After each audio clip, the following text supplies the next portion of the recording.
Recibo un cordial saludo, profesor. A continuación voy a describir los casos de estudio aplicados a diferentes campos o áreas de la biogeografía. Quien habla, Giovanni Espinel Villamizar.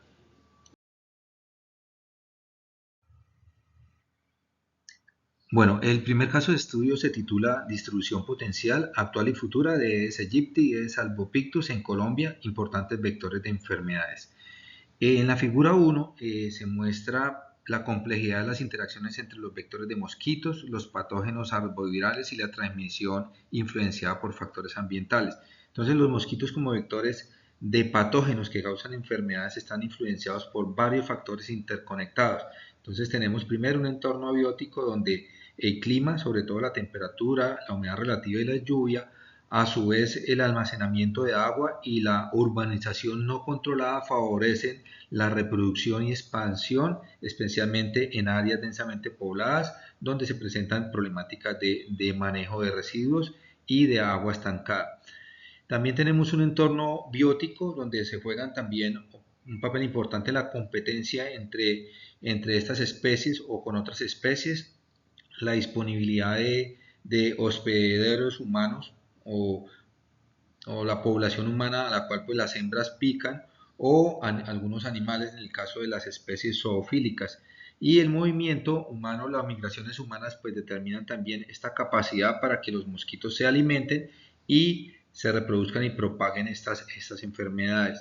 Por otra parte pues tenemos la variación geográfica, entonces factores como la resistencia a insecticidas, la preferencia por hospederos humanos y las diferencias en la longevidad afectan la efectividad como transmisores de patógenos que causan enfermedades. Entonces, la antropofagia, la capacidad vectorial de estos mosquitos, su abundancia y la distribución de mosquitos explican la propagación global de enfermedades como el dengue, la malaria, la fiebre amarilla y el Zika. Bueno, por otra parte, en Colombia, Aedes aegypti está ampliamente distribuido, como se ve acá en el mapa de la derecha, de la izquierda, perdón, alcanzando altitudes que van hasta los 2.600 metros, mientras que Aedes albopictus, la imagen de la derecha, tiene una amplia presencia limitada, pero con un potencial de expandirse al 96% del territorio colombiano. Entonces las características biológicas de ambos mosquitos, como su capacidad para entrar en diapausa, le permiten colonizar nuevos hábitats, incluso climas más fríos en altitudes mayores. ¿Sí? Entonces el cambio climático podría modificar esa distribución futuro o la distribución futura de estos mosquitos, expandiéndola a áreas más altas, mientras reduce su alcance en otras regiones. En este caso de estudio, entonces, se utiliza la modelación de nicho ecológico como herramienta clave para predecir las áreas potenciales de distribución de estas especies bajo condiciones actuales y futuras. Bueno, el objetivo de este caso de estudio es evaluar la distribución geográfica potencial de los vectores de Aedes aegypti y Aedes albopictus bajo condiciones ambientales actuales y futuras en Colombia, utilizando modelos de nicho ecológico basados en datos climáticos y registros globales. La metodología está, bueno, en primer lugar, la recolección de datos. Se recopilaron datos de estas dos especies de mosquitos y se complementó con datos climáticos ambientales relevantes como temperatura y humedad relativa y precipitación. Se seleccionaron variables considerando factores bioclimáticos, como se mencionó, y su impacto en la supervivencia de los mosquitos.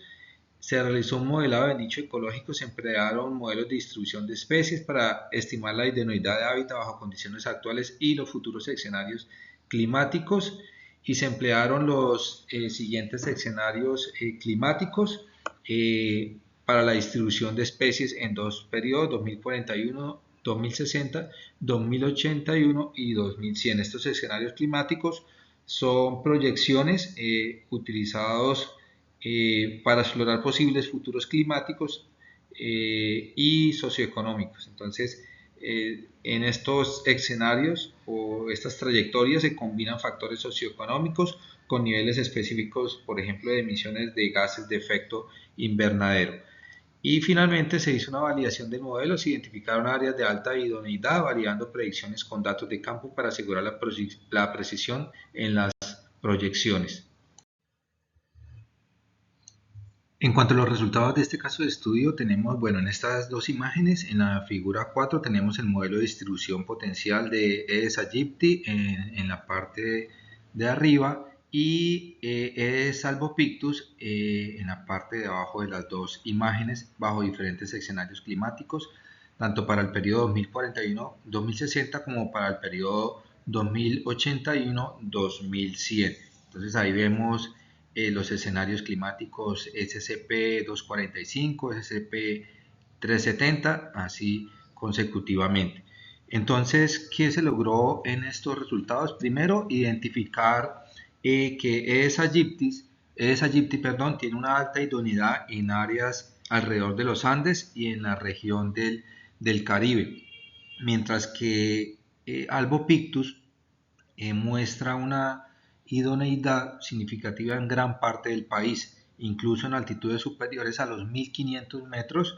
Entonces, estas proyecciones sugieren que bajo escenarios de cambio climático, algunas regiones como el Pacífico y los Andes podrían ver un aumento en esa idoneidad, mientras que en otras como el Caribe, la Orinoquía y para la parte de la Amazonía podrían experimentar una disminución.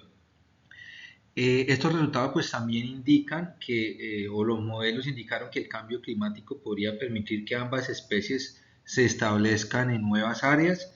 Sin embargo, algunas áreas, particularmente en los Andes, por ejemplo para los Santanderes, podrían ver un aumento en la idoneidad bajo ciertos escenarios climáticos. Esto pues resalta la necesidad de estrategias en cuanto a al control de estos vectores y la salud pública. Entonces también pues se observa que esos cambios de idoneidad de hábitat no son uniformes, como se observan ahí en los mapas, lo que sugiere que las respuestas de estas especies a las condiciones ambientales pueden variar significativamente en las diferentes regiones del país. Entonces, a pesar de las limitaciones actuales, ambas especies tienen el potencial de expandir su rango de distribución altitudinal con proyecciones que podrían alcanzar inclusive más de los 3.500 o 3.000 metros de altitud para el futuro. Bueno, conclusiones. Las dos especies ocupan más del 80% del área en Colombia, en un rango altitudinal desde sobre 0 metros hasta los casi 3.000 metros sobre el nivel del mar, mostrando una alta adaptabilidad ambiental. El aumento de la temperatura podría expandir ese rango altitudinal alcanzando zonas actualmente libres de colonización, como veíamos en los mapas, cerca de los 4.000 metros sobre el nivel del mar. Y hay el caso de Salvopictus, que pues su amplia distribución lo posiciona como un vector secundario clave en, en la dispersión de estos arbovirus. Sin embargo, pues ya es considerado como un vector principal. Resalta pues la necesidad del monitoreo y el control, dado pues que esta especie tiene una mayor plasticidad ecológica, entonces pueden resistir diferentes climas y condiciones ambientales.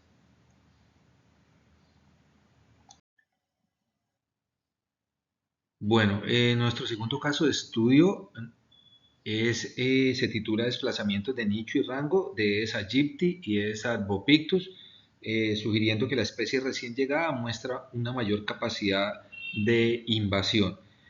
Aedes aegypti ha proliferado y se ha extendido a las regiones subtropicales y tropicales fuera de su continente natal, el africano, mientras que Aedes albopictus es un mosquito originario del sudeste asiático y tiene una historia de invasión más corta. Se ha proliferado y expandido desde su rango hasta regiones tropicales y subtropicales, hacia regiones templadas en los últimos 30 o 40 años. Acá en la figura 1 vemos esos registros de ocurrencia de las dos especies. Los puntos rojos y azules indican los registros nativos e introducidos respectivamente. Vemos acá para las Américas que pues ambas especies son especies introducidas. Bueno, la hipótesis que plantea este caso de estudio es que los factores climáticos tendrían una influencia más significativa en los rangos potenciales de las dos especies de Aedes en comparación con los factores antropogénicos y topográficos. Además, pues que la capacidad de estas especies para ocupar los rangos potenciales estaría determinada principalmente por su adaptación a las condiciones climáticas locales, a pesar de la influencia de factores como la densidad poblacional y el desarrollo de las redes de transporte y, bueno, y la globalización.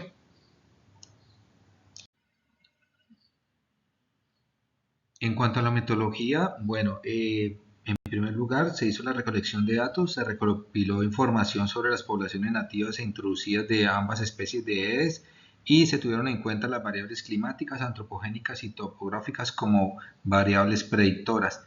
Para el modelado de distribución de nichos se emplearon modelos de distribución de especies y se empleó la plataforma BiotMod 2 que integra redes neuronales. Se utilizaron modelos lineales generalizados y bosques aleatorios. Ya para la calibración de los modelos se utilizó un enfoque de selección aleatoria que asegura que los datos de presencia y ausencia fueran representativos. Bueno, en cuanto a los resultados, acá se muestran dos gráficas del desplazamiento del rango de Aedes aegypti y Aedes albopictus. Se muestra pues que se descompone de una descomposición de estos rangos potenciales para las dos especies en tres componentes. Un rango de expansión que se determina en los mapas en rojo, un rango de estabilidad que está por un color naranja y una no ocupación del rango en azul. Entonces, para esa aegypti, la figura número 1, se observa que la expansión de rango es significativa. Recordemos que esta especie es originaria de África, entonces indicando que las poblaciones introducidas de esa aegypti han ocupado nuevas áreas que no eran parte de su rango nativo, como vemos acá para África y parte del sudeste asiático. La estabilidad del rango es notable, lo que sugiere que hay áreas donde coexisten tanto las poblaciones nativas como las introducidas. Se puede ver ahí parte de África, el color naranja. Y esta no ocupación de rango representa esas áreas que no son ocupadas únicamente por las poblaciones nativas. Esto indica que aún existen regiones donde Aedes aegypti nativo prevalece. Bueno, en cuanto a Aedes albopictus, entonces se observa que Albopictus presenta un rango de expansión aún más pronunciado que es aegypti. Vemos acá hacia la América del Sur, América del Norte y también gran parte de Europa, lo que no tiene no ha logrado es aegypti. Entonces esto sugiere que ha logrado ocupar más áreas significativamente en comparación de su rango nativo. Mientras que para el rango de estabilidad de Albopictus también se presenta, pero la proporción de áreas ocupadas exclusivamente por poblaciones nativas es menor en comparación con las de Sagitti, lo que indica pues una mayor invasividad de Albopictus. Entonces estas dos gráficas de alguna forma ilustran cómo Albopictus ha experimentado un desplazamiento de rango más amplio y significativo en comparación con otra especie, con Aedes aegypti, sobre todo para Europa, que ha sido una gran preocupación pues para los europeos y acá para América. Entonces, esto indica pues que es un vector bastante invasivo y que se adapta a diferentes condiciones ambientales. Bueno, las conclusiones de este estudio y pues de los modelamientos que se lograron es que es aegypti como es albopictus mostraron expansiones importantes en su nicho y en su rango en comparación con sus contrapartes nativas tanto pues en África como en el sudeste asiático respectivamente. Es albopictus, a pesar de tener una historia de invasión más corta, 30-40 años, digamos, para América, y un poco más corta para Europa, por ejemplo, mostró una tasa de invasión mucho mayor en comparación con Aedes aegypti, aproximadamente 13.3 veces más rápida. Otra conclusión es que los factores climáticos tuvieron una influencia más fuerte que los rangos potenciales de ambas especies de Aedes, que los factores antropogénicos y topográficos. Sin embargo, pues esto todavía no está muy bien claro cómo actúan también estos factores topográficos a niveles altitudinales y cómo estas variables antropogénicas pues también influyen. Bueno, el tercer caso de estudio se titula El papel de la fragmentación del bosque en la dispersión del virus de la fiebre amarilla, en un estudio realizado en Brasil. Acá son monos encontrados muertos donde se sospecha pues que los primates propagan la fiebre amarilla. Algunos estudios ya han demostrado que cuando hay una reducción del hábitat, se concentran los monos aulladores, los cuales son los principales hospedadores de la fiebre amarilla en Sudamérica en ese ciclo selvático. Entonces en Kenia también se demostró que cuando ocurre fragmentación de los bosques provoca una mayor densidad de primates y a su vez se ha demostrado que estos patógenos, sobre todo arbovirales, se vuelven más frecuentes. Entonces la deforestación dio lugar a que en esas áreas se concentraran más primates y favorecieran pues a los mosquitos que pudieran transmitir los virus a los humanos. Entonces esa fragmentación genera que ese ciclo selvático y el ciclo urbano pues se vea también alterado. Bueno, en cuanto a los objetivos de este estudio fue, uno, analizar las métricas del paisaje relacionadas con la cobertura forestal en los municipios de Sao Paulo, Brasil, para entender la dinámica de los ciclos episódicos del virus de la fiebre amarilla. Y el otro fue determinar la relación entre la fragmentación del paisaje y el riesgo de transmisión de la fiebre amarilla, enfatizando la importancia de la calidad y conectividad del bosque en la planificación del uso del suelo. La metodología utilizada fue unas métricas de paisaje relacionadas con la cobertura forestal. Entonces se tuvo en cuenta la densidad del parche forestal, la densidad de bordes forestales, el porcentaje de adyacencias de celdas que involucran áreas forestales y la distancia al vecino más cercano. Se utilizaron buffers de 11.5 kilómetros alrededor de los municipios donde registraron estos brotes de fiebre amarilla para compararlo con municipios sin registros. Esa distancia de los buffers se basó en la tasa promedio de dispersión observada para uno de los principales vectores, que es el mosquito Hemagogus. Entonces, los análisis se llevaron a cabo usando ARGIS 10.5. Los análisis estadísticos incluyeron modelos lineales generalizados, binomiales para determinar la contribución de las métricas del paisaje a la ocurrencia de las epizootias, utilizando pues, las variables predictoras asociadas con parches forestales. Se hizo una clasificación del riesgo de esta enfermedad arboviral. La variable continua plan se transformó a una variable dicotómica basada en umbrales de cobertura vegetal asociados con el riesgo de transmisión de fiebre amarilla. Cuando se habla acá de la variable continua plan, se refiere al porcentaje del paisaje ocupado por el área forestal.